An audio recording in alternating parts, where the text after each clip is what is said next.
¿A qué edad empiezan a tener relaciones sexuales los jóvenes en la Ciudad de México? Entérese esta tarde en Opinión Pública. Según documentos encontrados en la computadora de Raúl Reyes, líder de las FARC, quien murió en el ataque al campamento de las Fuerzas Armadas Revolucionarias de Colombia en Ecuador, se confirma que hay nexos de las FARC con organizaciones en México y el dirigente en este país es nada más ni nada menos que un líder sindical del Instituto Mexicano del Seguro Social. ¿Cuál es el saldo de esta semana de la elección demócrata en Estados Unidos? ¿Por qué esta elección no se puede definir? Esta tarde con Dan Lund. ¿Por qué se genera tanta violencia en los partidos de fútbol y no hay ley que lo regule? Esta tarde en Opinión Pública, Viviana Belsazo y Francisco Abundis. Comenzamos.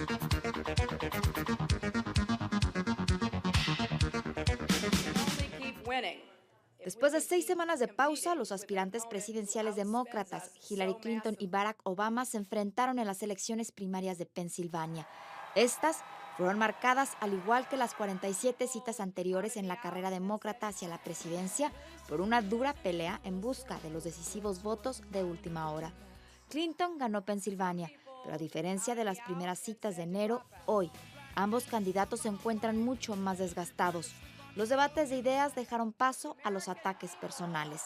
Aún después de esta elección en la cual triunfó Clinton, hoy, y según la encuesta Princeton Survey Research Associates International, publicada por la revista Newsweek, 54% de los electores demócratas prefieren a Obama, mientras que 35% se inclina a favor de Clinton.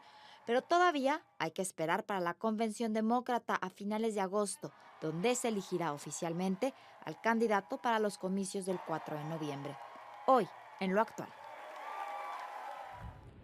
Pues efectivamente ya no es novedad decir que el senador Barack Obama de Illinois está arriba en las mediciones. Sin embargo, esta semana no resultó el ganador contundente como algunos podían esperar. Y nuevamente, Dan, muchas gracias por estar con nosotros. ¿Cómo podemos entender los datos de esta semana? Pues lo que pasó fue Ohio y no, Pensilvania. fue Pensilvania. Pensilvania, okay. Nada más Pensilvania. Nada más Pensilvania. Él perdió en Pensilvania por un poco menos de 10%. Ajá. Hace 3 semanas, las mismas encuestas en forma más o menos consistente tenía Hillary Clinton arriba por 24, 25%. Es decir, era una diferencia mucho mayor. Entonces, el proceso sigue, pero no es el golpe de knockout, no es la conclusión. Pero 2 cosas estaban pasando. Las encuestas nacionales, incluyendo el prestigioso Princeton Survey Research en Newsweek y otros, estaba dando Barack Obama 20 puntos arriba. 20 puntos 54, 34. Y la otra cosa, en la víspera de la elección en Pensilvania, 4 de los miembros claves del grupo histórico de Clinton, 3 senadores y un miembro del gabinete, Roberto Reich, salieron del campo de Clinton. Lo mismo que hizo Richardson en su momento. Exacto, y fueron. Entonces, el número de superdelegados está incrementando para Obama. Ok, que la diferencia, digo, esta es una elección histórica, llegando a esta elección creo que es un poco más de 100 la diferencia de delegados, ¿no? Sí. 125 por ahí. Sí, pero no tenemos ningún punto de referencia porque es histórica, porque es único y es la primera vez. Entonces tú pensarías que a diferencia de lo que se pensaba antes que los superdelegados puedan estar con Hillary, ahora se están yendo con Obama. Sí, la mayoría de superdelegados ahorita ya está con Obama. Entonces, ¿cuál es la expectativa que podemos tener, Dan, en resumen? ¿Cómo se va a resolver esto? ¿Cuándo se va a resolver? Bueno, es posible que vamos hasta primeros de junio o un poco más, depende de la situación. Yo creo que lo que va... Pero los superdelegados se definen hasta el 28 de agosto, ¿no? Hasta el 28 de agosto. Pero parte de la cosa es que la larga campaña es una especie de prueba de fuego para un candidato. Puede debilitarlo, pero también es una cosa muy útil. Por ejemplo... Le da mucha exposición. Dan, si me permites, vamos a dejar para segundas entregas y terceras entregas esto porque no lo terminaremos. ¿No? Todavía falta ver qué pasa con McCain en el futuro. Sí. Vamos a nuestro siguiente dato de actualidad. Sexualidad de los jóvenes en la Ciudad de México. Es a los 15 años cuando la mayoría de los jóvenes que habitan en la Ciudad de México inician con su vida afectiva en pareja y sus relaciones sexuales. Al menos 80% de los jóvenes mexicanos no usan método de protección alguno en su primera relación sexual, y la cobertura anticonceptiva entre esa población descendió de 45% a 39% entre el 2003 y el 2006. En el 2007 hubieron más de 300,000 nacimientos de madres que tienen entre 15 y 19 años de edad, los cuales representan 15.8% de la cifra total de la nación. De cada 4 nacimientos que ocurren en el país, 1 es de madre adolescente. Y el inicio de la vida sexual de los mexicanos es nuestro tema de hoy. Después ya se presentó el embarazo. Pues sí, los jóvenes en esta ciudad inician su sexualidad por lo menos 2 años antes que el promedio nacional, a los 15 años, por lo menos el 20% así lo hace en esta ciudad, y para cuando llegan a los 18 años, como dice esta medición, el 60% ya tuvo algún tipo de práctica sexual. ¿Te sorprenden estos datos, Dan? No, yo creo que cada generación, los jóvenes sorprenden los mayores. Yo creo que no debe ser una sorpresa, excepto por alguien que no está haciendo caso a los jóvenes. Ahora, podríamos considerar un problema de salud pública el hecho que si bien 94% de estos jóvenes conocen el condón, solamente 50% lo usa. Yo sé que hay algún diputado en la Asamblea que está tomando conciencia de esto y tal vez se lance una iniciativa para una distribución mayor de condones. Y también de educación, educación y educación. Y si podemos gastar la centísima parte de las campañas de publicidad para alcohol en una forma continua y regular sobre salud pública, y otros asuntos relacionados, vale la pena. Claro, en un dato reciente, de hecho, publicado esta semana, está un indicador que dice que hay un mucho mayor número de enfermedades venéreas y ya no digamos de SIDA entre jóvenes que ha aumentado recientemente, y obviamente tiene que ver con el incremento de la práctica sexual. Y todas las ciudades y todas las sociedades tienen la misma experiencia con campañas de educación. Si la campaña de educación es continua, tiene un impacto positivo sobre conciencia. Claro, entonces, digamos, deberíamos de llamar la atención sobre campañas de sexo seguro.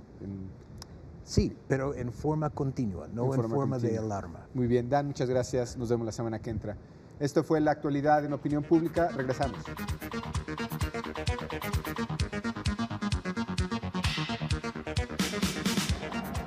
El tema del día de hoy, el fútbol. ¿Cuál es la diferencia entre una barra y una porra? ¿Dónde se genera más violencia y por qué?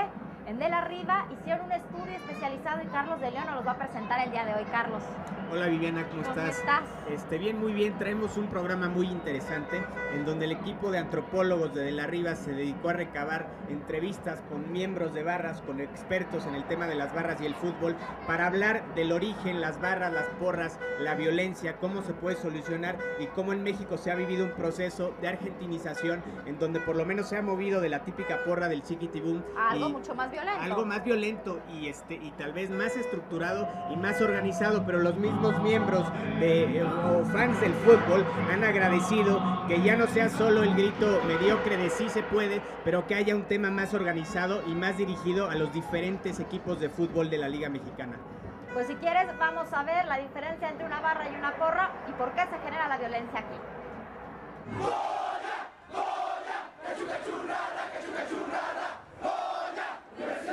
La diferencia entre la porra y una barra es que la porra pues nada más se trata de echar chiquitibún, que es lo que cantan, y sus banderas nada más.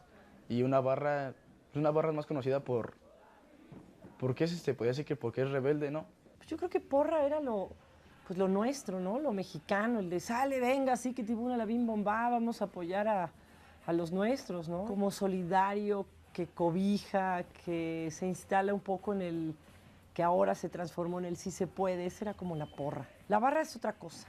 La barra es un concepto que los ingleses ya desvirtúan todo este asunto con los hooligans, y en Sudamérica con estas barras bravas entre Boca Juniors, River y todo lo que vemos, ¿no? Como que está en contra de todo lo que digan. No puedes hacer esto, no puedes meter pirotecnia. Pues metemos pirotecnia. No puedes meter banderas con tubos de PVC. pues metemos bandera. Que los de las porras nada más llevan un tamborcito así chiquito y le pegan. Nosotros, ¿por qué no llevamos una orquesta con trompetas y todo? O sea, va lo contrario y brincar y cantar y ofender al otro equipo. Una de las características que yo veo en las barras es este sentido de significarse por algo, de agruparse y ser distintos y de lograr tener pertenencia a algo. El pretexto es el seguir un equipo en el fútbol. Ahí han encontrado una actitud muy permisiva por parte de las autoridades y además un gran apoyo por parte de los clubes. Yo entré a la Rebel por la invitación de un amigo de que pues, iba a los estadios y todo eso. Y un domingo fui y me empezó a gustar ese ritmo de porras y los cánticos y todo eso. Así fue como me inicié. Y ya después le comenté a otro amigo, ya fuimos iniciando nosotros nuestra propia porra y ya todo eso. Así fue como me inicié en la Rebel. Pues en la Rebel hay todo tipo de personas, tanto trabajadores como estudiantes. Hay hasta personas tituladas ya. Hay doctores, igual hay de todo, pues todavía hay estudiantes, ¿no? Que me he encontrado varios chavos que no, yo soy del CH, tú no, pues yo voy en la prepa de acá arriba. Ahora tú no, pues yo ya trabajo, o tú no, yo soy taxista y así va personas de todo tipo. Hay líderes pesados que ellos son los que mueven la Rebel y ellos, los líderes sin nombre, van a la federación, o sea, ya tienen contactos con el Club Puma y ellos nos dan también autorización para hacer porra, porque muchos son porros, no son aficionados. Los porros luego ellos se dedican a hacer violencia. Son a veces muy violentos y por ellos ahora sí la Rebel tiene una fama supuestamente mala por los porros, pero en realidad los que sí son oficiales de la porra, ahora sí no hacemos tanto despapalle. O sea, sí lo hacemos, pero no al grado de llegar a los golpes y todo eso como los porros. No sé si llegue a 10 problemas graves que tenga el fútbol, ¿no? Pero dan prioridad a lo comercial por encima de lo deportivo. Ese es el problema más grave. El número 2 es que el jugador no quiera unirse, agremiarse. El número 3 yo diría que son las barras. Miguel Ortiz y Aldo Zabalza fueron quienes realizaron este estudio en campo. Miguel, ¿qué fue lo que más te llamó la atención en estas barras, en estas porras? Lo que más me llamó la atención en el caso de las barras es la capacidad organizativa que tienen a través de medios de comunicación como el celular, la internet, sus mismas páginas. Son células autogestivas de una capacidad interesantísima para juntarse y para relacionarse entre ellos, con el público alrededor de ellos en el estadio y además con el mismo equipo, ¿no? Y bueno, más adelante vamos a ver cómo esta misma forma de organización también funciona para la violencia en algunos casos y también como una forma de cohesión social y de dar un sentido de pertenencia a los chavos, ¿no? Aldo, ¿cómo hacen las personas para pasar a ser parte o de una porra o de una barra? Generalmente es una cuestión de conocidos. Son grupos de los que le llamamos en investigación peer groups, que son grupos de similares, en el que la apropiación de un equipo y la apropiación hacia cierta porra es lo que hace el grupo. O sea, es la importancia de lo masivo. Sin lo masivo no eres parte de él, ¿no? Entonces, por parte de invitación y de empezarte a involucrar en lo que es la porra, las banderas y todo lo que conlleva estar en una barra, es como te agrupas. Carlos, finalmente es pertenecer a algo.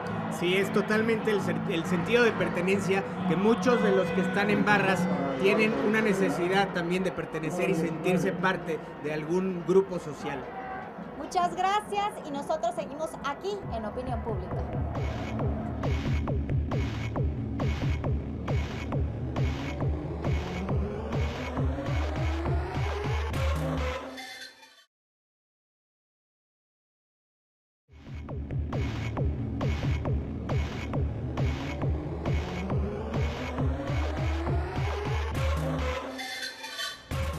El día de hoy les vamos a presentar los datos de una encuesta que realizó Parametría, que tiene que ver con las FARC en México.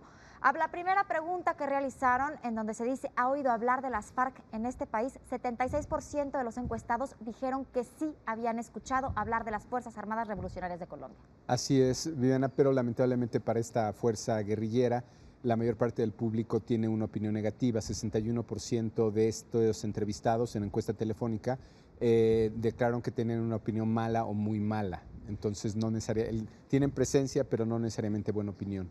Así es. También otro dato muy importante es que el 61% de los mexicanos encuestados se enteraron o estuvieron al tanto de la presencia de estudiantes de la UNAM, estos estudiantes que resultaron heridos en el campamento de las FARC en Ecuador? Ha sido una noticia muy difundida. Lo que es interesante, yo creo, es la defensa que ha hecho el público mexicano de estos estudiantes. Como ciudadanos, yo creo en una primera instancia, y eso se puede entender, pero a una pregunta de si las hipótesis eran parte de esta guerrilla o estaban haciendo investigación, la mayor parte del público está dispuesto a decir que estaban haciendo investigación, casi 50%, 49% así lo afirma, contra 33% que cree que sí estaba en algún tipo de actividad irregular. Es altísimo las personas que piensan que sí estaban haciendo investigación estos alumnos de la UNAM, cuando, bueno, todos sabemos que es complicadísimo que lleguen a un campamento como las FARC, que está rodeado de bombas y más. ¿Cómo habrán llegado? Simplemente para hacer una investigación, Paco. Así es, sí, ciertamente es una noticia que se difundió mucho. Lo que creo que sorprende es el nivel de atención que tiene el tema. Y también de las personas que piensan que las FARC está vinculada con el narcotráfico, Paco. Así es, y creo que ahí tenemos un reportaje para ver cómo se reflejan estos números en lo que es la realidad. Pues ahí está, la opinión pública no está tan alejada de la realidad. Se encontraron documentos en la computadora del líder de las FARC, quien falleció en este campamento en Ecuador. Y vamos a ver lo que nos dice Jorge Fernández Menéndez acerca de esta información que le fue entregada directamente de autoridades del gobierno de Colombia.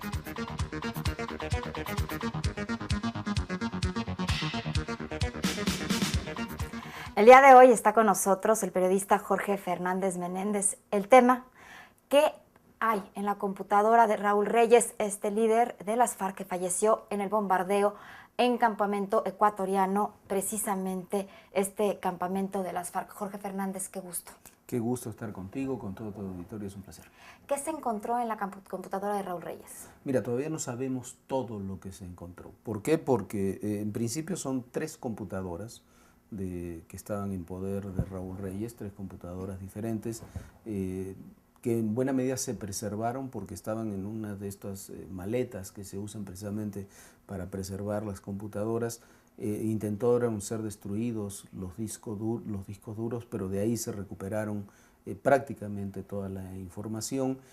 Y además, por las conexiones de esas computadoras con otras en distintas partes del país, se han recuperado aproximadamente 20 computadoras por parte del ejército colombiano.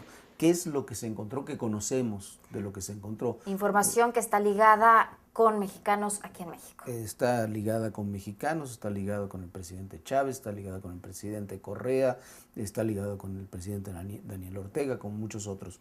Se estima que son unos 11.000 documentos los que hay, los que hemos conocido son poco más de 100. De los que están relacionados con México, creo que lo que queda claro, un paréntesis, todos estos documentos están siendo, y las computadoras en sí, están siendo investigados en este momento por la Interpol. A fin del mes de abril, la Interpol hará una declaratoria de que los documentos son legítimos y que la información de las computadoras no fue alterada. Hay información ya que llama la atención, sobre todo de esta célula, la Flores Magón. ¿Me podrías platicar un poquito acerca de esto? En la información que se recuperó se habla de lo que llama Raúl Reyes, el que era el segundo al mando de la FARC, habla de la célula Flores Magón. En realidad se trata de las milicias insurgentes Ricardo Flores Magón, que es uno de los grupos armados de desprendimientos del EPR que viven en México. Y hay un intercambio casi cotidiano de información entre esa organización, entre esa célula, su dirigente, que se llama Fermín, firma Fermín, con Raúl Reyes. Sobre todo en los últimos meses, el intercambio es muy constante porque no solamente informan del reporte de sus actividades en México, sino también están organizando el viaje de estos jóvenes que fueron a ese Congreso Bolivariano en Quito. De ahí se trasladaron al campamento de la FARC, donde desgraciadamente 4 de ellos murieron y salió herida Lucía Moret.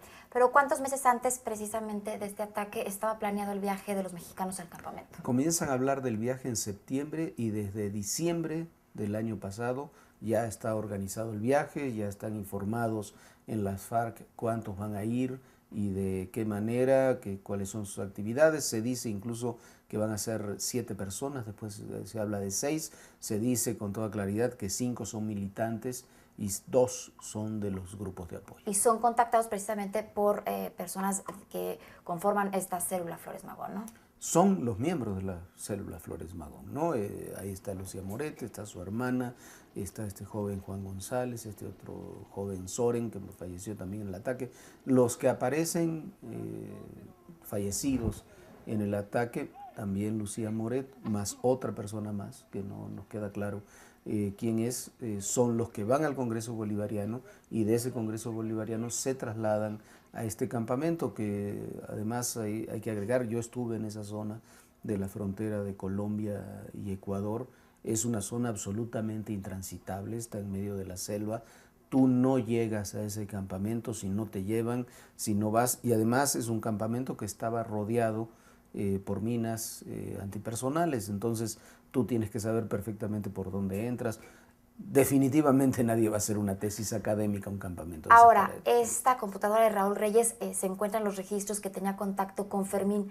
¿Quién es Fermín? Se sabe que trabaja actualmente como líder sindical en el Instituto Mexicano del Seguro Social. Bueno, la información que se tiene, firma Fermín, digamos, ¿no?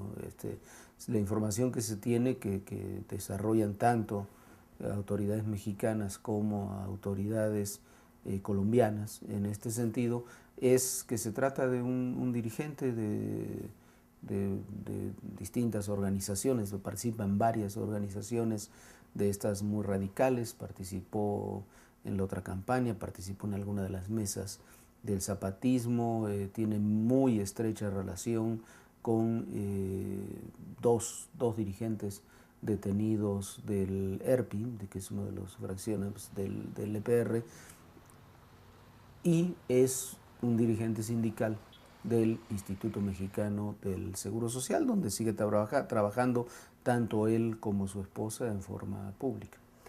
Ahora también se habla que una interlocutora importante de las FARC con México es Rosario Ibarra de Piedra.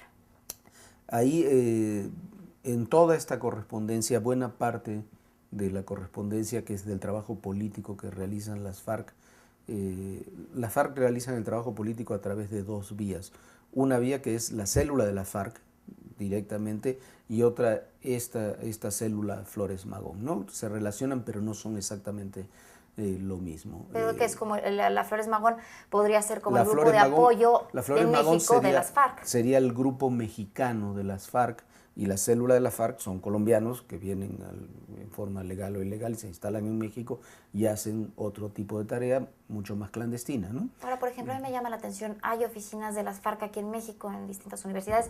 Se cerraron las oficinas, las representaciones oficiales que tenían a principios de la administración de Vicente Fox, pero todavía hay esta relación, todavía puedes saber dónde está. Hay algunas personas de las FARC cuando están relacionadas con el narcotráfico, y hay personas detenidas aquí en México precisamente por mandar droga de Colombia a México.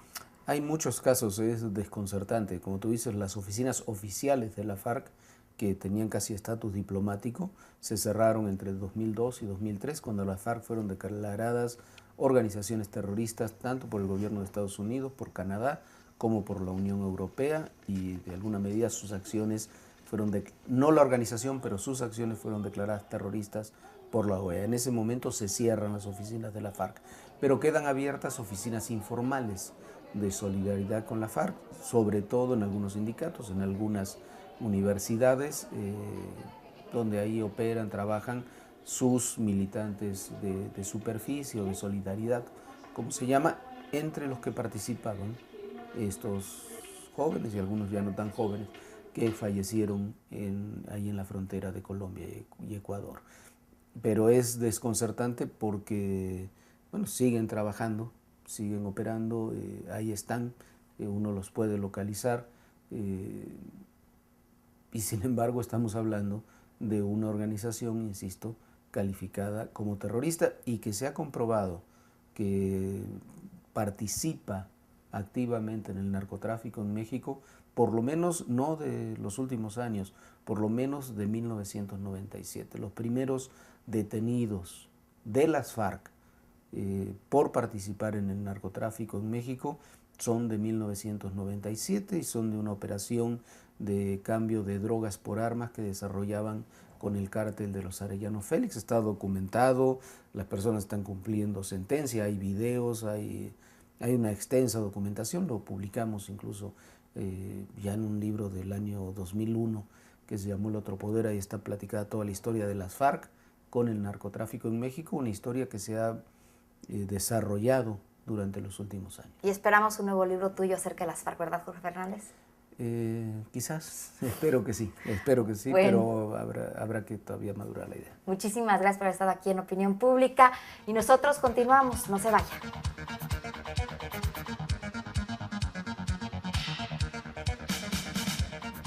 Altos niveles de atención sobre el tema del terrorismo internacional. Tal vez tuvo que haber un evento como lo que pasó en Ecuador y que hubiera mexicanos involucrados para darnos cuenta los vínculos que hay, Viviana, entre México y esta guerrilla. Esta guerrilla, bueno, Paco, sobre todo me llama mucho la atención, hasta principios de la administración de Vicente Fox existían representaciones, sedes oficiales de las FARC en México. Hoy hay este tipo de oficinas de las FARC en distintas universidades como en la UNAM. ¿Cuándo se sabe y se tiene comprobado que están vinculados con el narcotráfico, que han cometido asesinatos, que tienen secuestradas a muchísimas personas? Y ahí siguen las representaciones abiertas. Es muy impresionante que haya un cálculo de alrededor de 20,000 efectivos, ¿no? 20,000 efectivos, sin lugar a dudas, yo creo que es con el número con el que nos quedamos aquí en Opinión Pública. Así es, y en otro dato interesante, ¿a qué edad empiezan los jóvenes sus relaciones sexuales? Yo creo que el que sea 15 años no nos debería de sorprender, aunque a nivel nacional esté alrededor de 17. Yo creo que donde hay que tomar alguna precaución es que si bien 94% de estos jóvenes conocen los condones, solamente el 50% lo usa. Solamente imagínate la cantidad de enfermedades de transmisión sexual que están por ahí y de las cuales los jóvenes están en riesgo de contraer. Así es. Esto fue Opinión Pública, lo esperamos la semana que entra, 6 de la tarde. Viviana, muchas gracias. Paco, que te vaya muy bien. Muchísimas gracias por habernos acompañado. Recuerde que esta es Opinión Pública, estamos aquí todos los domingos, 6 de la tarde. Que la pase bien y descanse.